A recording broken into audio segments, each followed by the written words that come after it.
Well, hello, welcome back to the channel. I've been away for a little bit, but I'm back and we're going to check out all the animals. We're first going to start in my office, and we have some live food for the Cuyahoga River native fish tank. We have a couple different species in there, guys. 3 species of minnow, actually probably 4. That one kind of pointy one is a golden shiner, I think. We have a hog sucker sitting there on the bottom that just went up.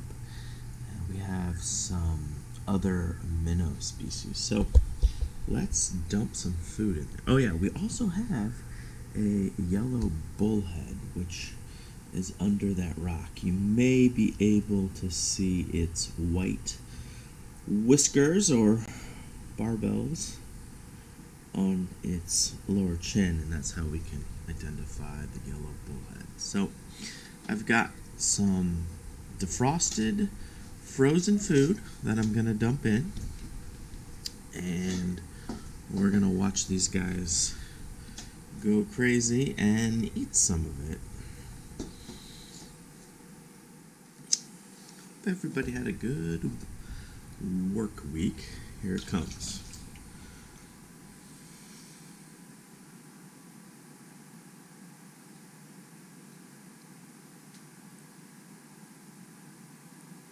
That is pretty fun.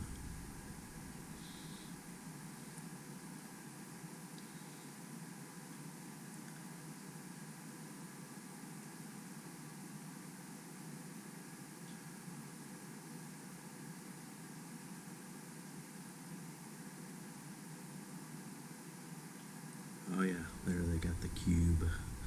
Once they start ripping that apart, that's always fun. And then see if, I don't know if you can see it, but the catfish down there is just starting to get a few things. The catfish is pretty secretive. So they've gotten most of the food. There's a few bits floating around. But if they rip into that other cube, we might see the activity pick up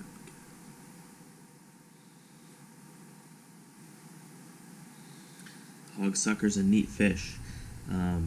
Unfortunately, he's not really growing. I need to feed more of this frozen food because that's what he really likes.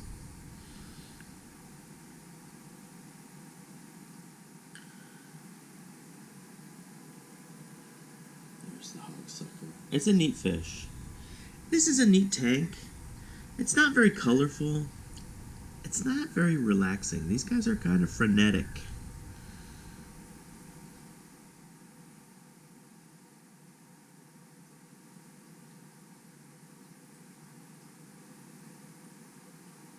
Hey, catfish. What do you think? Does anybody else keep fish?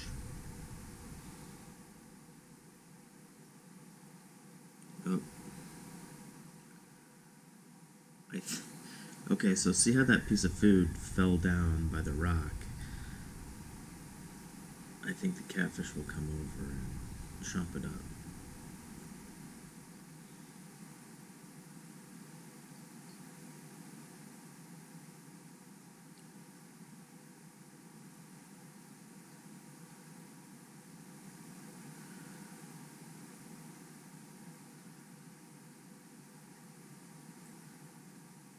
Oh, there's a bunch of brine shrimp just came out from under the catfish lair.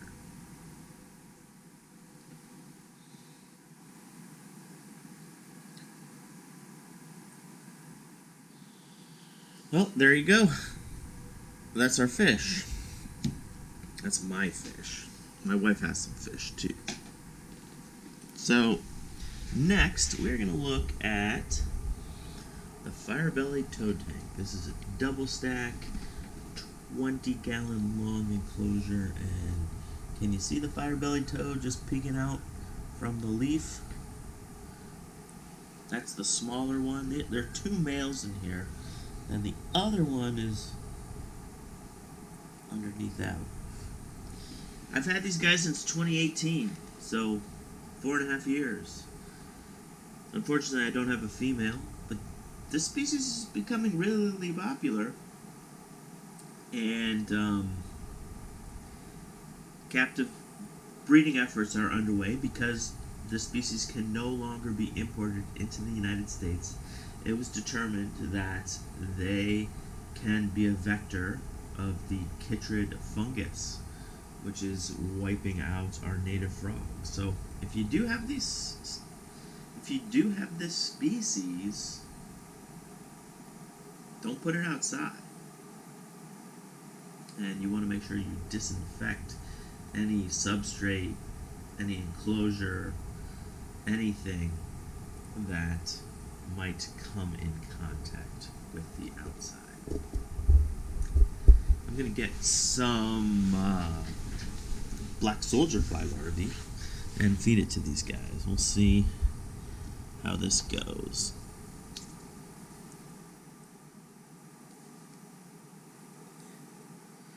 Many of these look like they've become pupa, which is fine because the black soldier fly larvae love eating the pupa. No, that's not true. They don't love eating the pupa. They love eating the adults. And they're super fun to watch.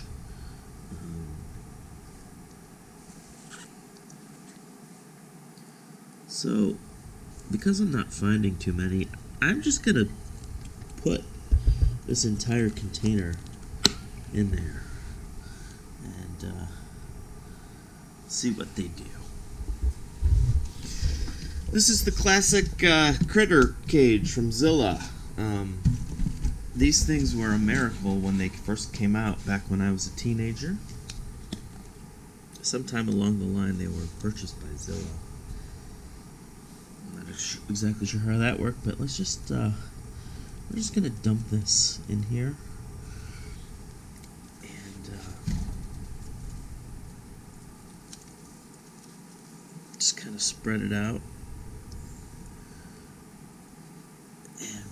Let's see if the frogs come over and check it out.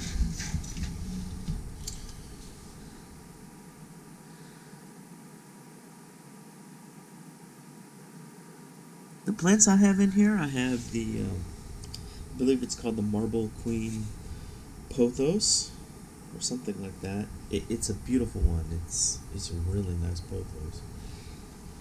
Have the fig, that is Ficus pumila, kind of back there in the shade, a little bit hard to see. And there's a Boston fern, Fluffy Ruffles, that just isn't doing very well, that you might be able to see kind of in the background. Firebelly toads, they're awesome. Long-lived, great species.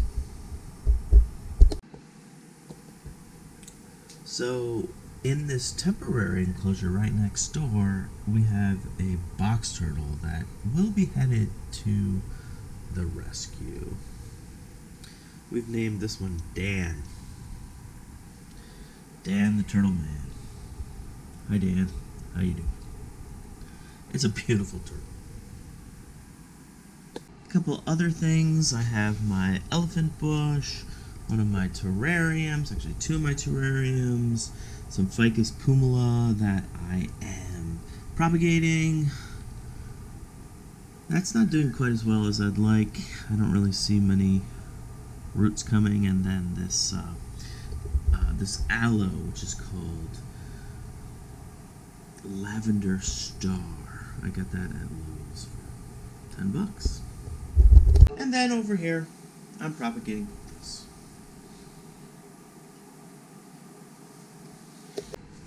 Okay, let's check out the tortoise room. It's kind of a mess. Apologies. In here are all the captive bred westerns. I have 6 from the first time I hatched them in these tubs, and these guys are 2 years old. They are doing quite nice. I've got to take you down there to see them. There's one, There's another one in the corner. There's one soaking up the sun. Hey, bud. One hiding.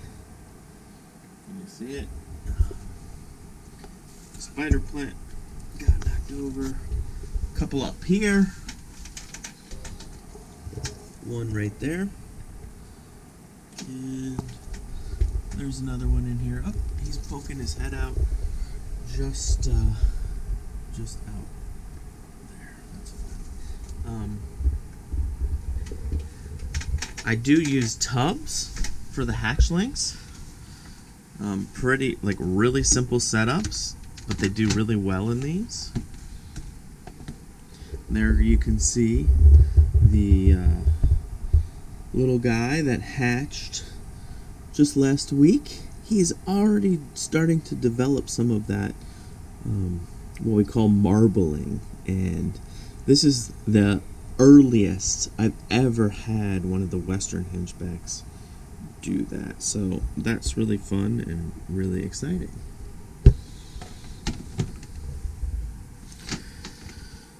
So right now we have 6 Westerns, and then in here in a closed chamber setup we have Little Guy, and Little Guy has a sibling that is a year younger. Hey, Little Guy, trying to get out? The sibling is over here in this dark corner, so we're just going to let him hang out.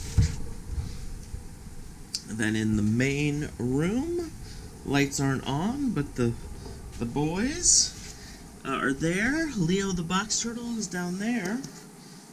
Here is Heidi. Heidi's light is on, and Heidi is up. And Heidi is looking good. And then we have the 2 females. How are you guys doing? Where are you? Just kind of messing everything up. And, you know, it's like underneath the hide is an okay place to be. So,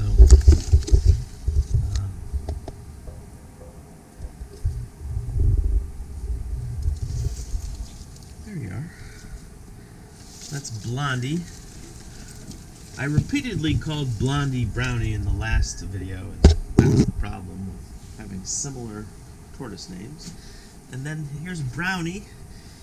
Her enclosure's kind of a mess, but yeah, she's looking good.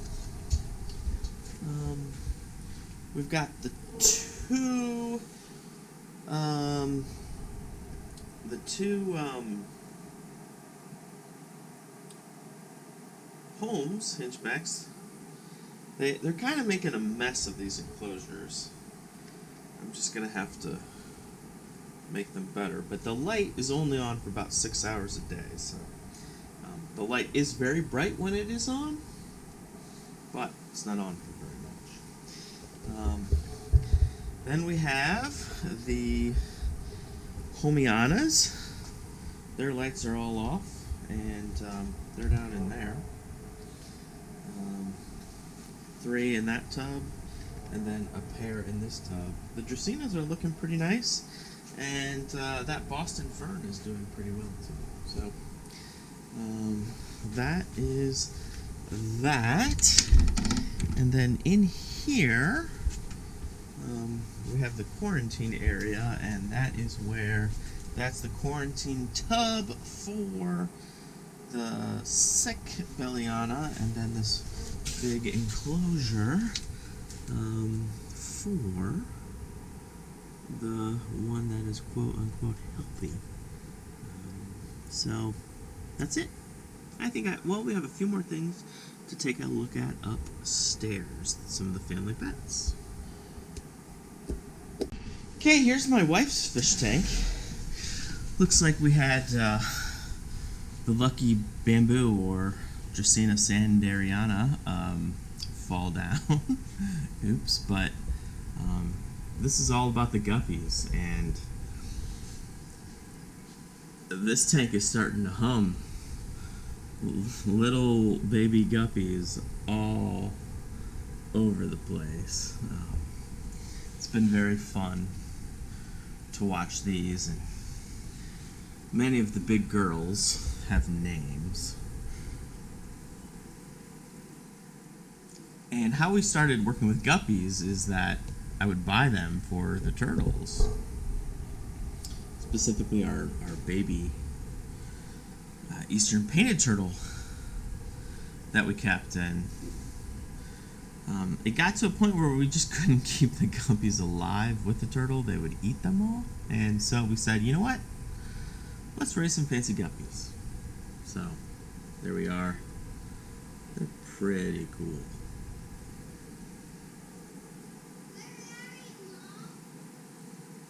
The house is starting to wake up.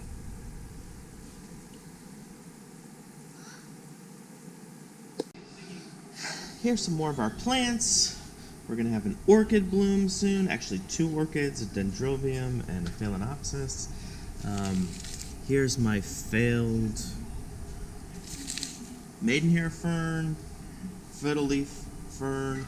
Have some, oh man, I forget the species name, but this is actually one of the dracaenas that is more like a small individual shrubby plant. Lots of dracaenas, the lucky bamboo, dracaena limelight, several orchids. I get this from the orchid show at work, and African violet, aloe, haworthia. You can see it, there we go, there's the little haworthia, and then this is just a leftover peace lily. We put most of that in the fish tank. In Paige's room, we kind of have a little 20-gallon set up with these 2 goldfish. This was set up kind of quick purchases for these fish to live outside in a patio pond, and they didn't do very well, so we had this tank and set them up in Paige's room, and so this is Paige's fish. Luna is that calico fantail, and I don't know the name of the smaller fish. There's also a snail somewhere in there. I don't see it. That 20-gallon came from Maine. Here's the 75-gallon tank. The headliner here is Seymour. Seymour is an Eastern painted turtle. Eastern painted turtles do not require a permit in Ohio. You can tell it's an Eastern painted turtle because it does not have a dark spot on the bottom of its shell called the plastron. And you can also look at how the scutes are aligned on the carapace, and there's a unique pattern where the scutes kind of line across the shell instead of being staggered. And then we have our largemouth bass and our sunfish slash bluegill. If you know fish and have any ideas what that guy might be, let me know. We did catch him, so his mouth is a little bit twisted. We brought him home that way, and there is a pleco in here too. Gotta love Seymour. Probably my favorite turtle of all time is the Eastern slash Midland painted turtle. They're very similar. I love the dark black contrasting with the reds and the yellows. Just a classic turtle. And there's the tour. Didn't upload many videos this week, but I hope this makes up for it. There are some animals additionally that we have, but the boys were sleeping and just didn't want to show those animals and walk into their rooms while they're sleeping. So if you've made it this far, consider subscribing. I put out a lot of shorts and then a full video on Sundays. So thanks for sticking with me. Thanks for watching the animals. Have a wonderful day.